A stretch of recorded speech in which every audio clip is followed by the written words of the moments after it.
everyone, this is Taryn with Wonderfully Made Handcrafting, and today I'm working through day 4 of By the Well for Gods in the Night Season devotional.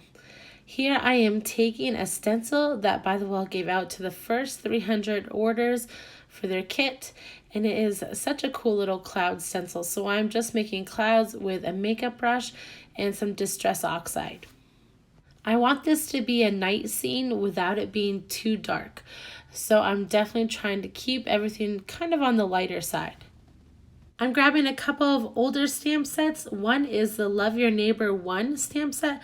Now this has a pretty tree on it that I did some stamp surgery on, and also the little girl and some moths that I'll be using.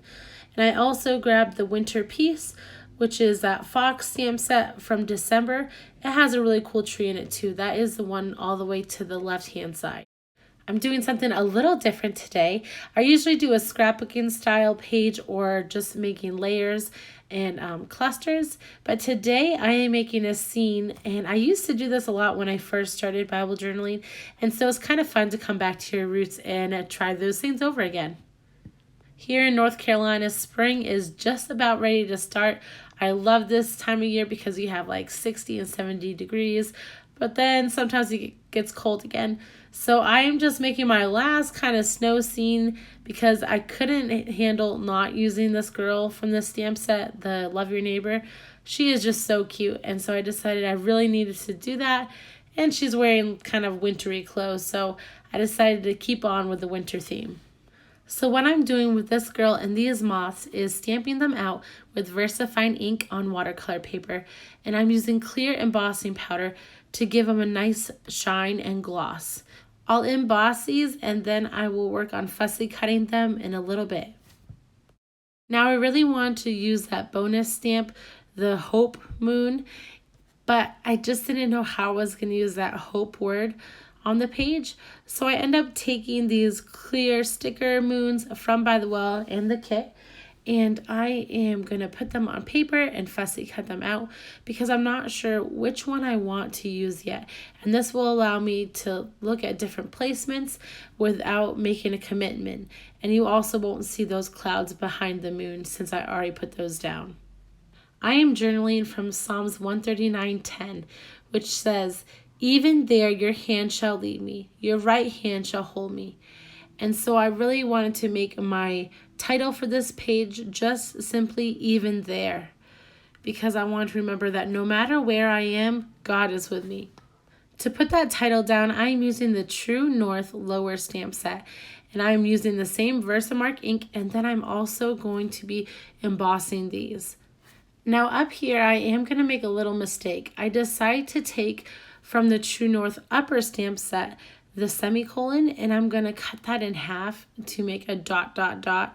but it doesn't go as planned because the camera is right above me, so I can't really see the lineup of the dots, and so I end up getting the first one way off, and then the second one was even worse, which is horrible. But I have learned since starting Bible journaling, just take a breath, stop, just breathe, and then you can figure out a way to fix it, which I'm going to do just by covering that up with a moth. So I'm pretty pleased with the moth being there. I'm okay, don't need to worry.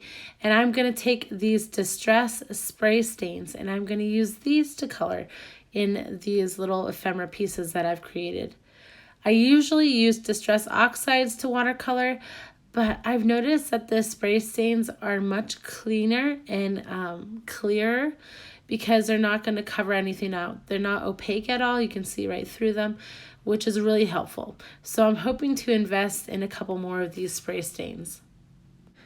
Now I know that moths usually aren't this brightly colored, but I decided to use these colors to show the light of Christ in our life and how he is the light and he is our joy. So that's why I created these colors of moths a little bit different than they usually are seen. These moths were reminding me of the song in the night, which Charles Spurgeon writes in a quote. He says, "We have many a night, nights of sorrow, nights of persecution, nights of doubt, nights of bewilderment, nights of anxiety, nights of oppression, nights of ignorance, nights of all kinds, which press upon our spirits and terrify our souls. But blessed be God, the Christian can say, my God gives me songs in the night, which he was referencing in Job 35:10, which says, God my maker, who gives songs in the night. So I wanted these moths to kind of represent those songs in the night, the joy that Christ can bring in difficult times.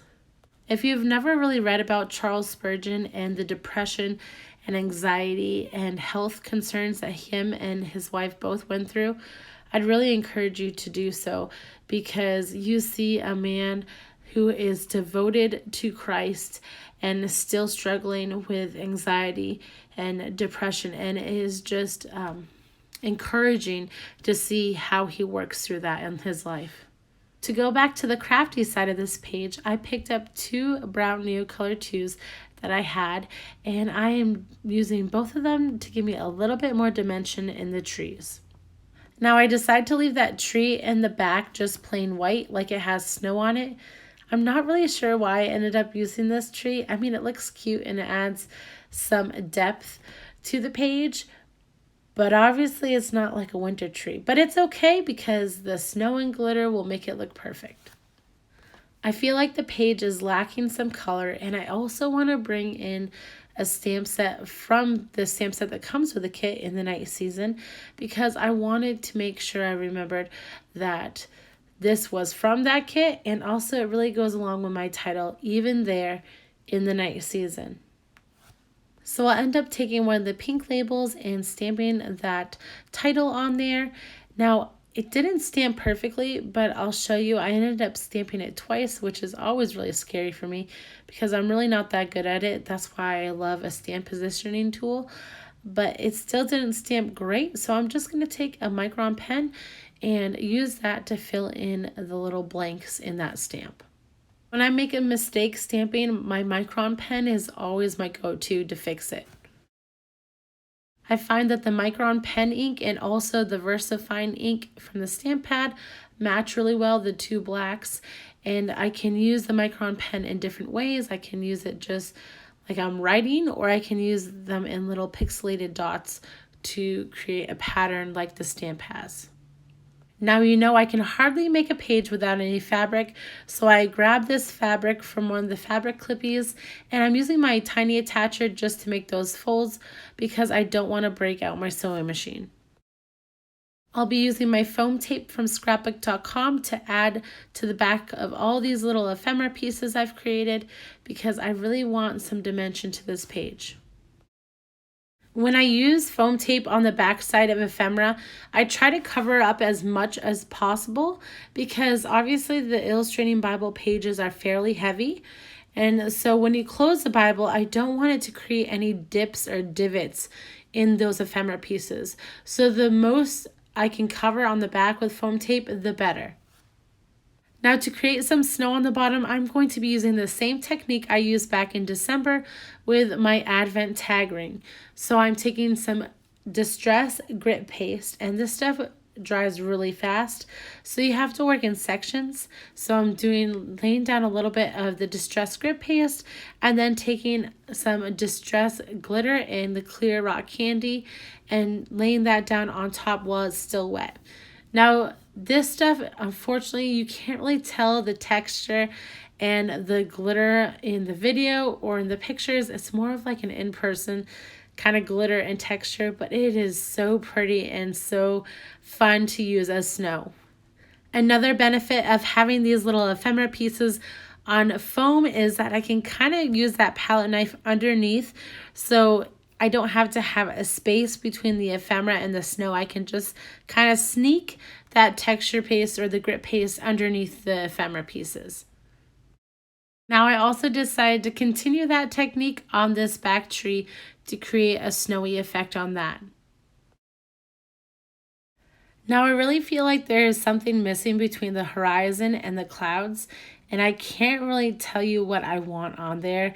I just want something. And so I go a little crazy and add some Dina Wakley gloss spray in the color Heather, which is a light purple. Now it kind of looks like purple snow, but even in purple snow, Even there, God is with us. So that's something to remember. I end up taking a pencil and a micron pen so I could create a flower line between the moth, and that actually really helps that section between the horizon and the clouds. Really helps it fill it in. So I end up doing that for this moth, and I mess up a little dot from my gloss spray that I had to fix, and I'm going to do that for the one on top as well.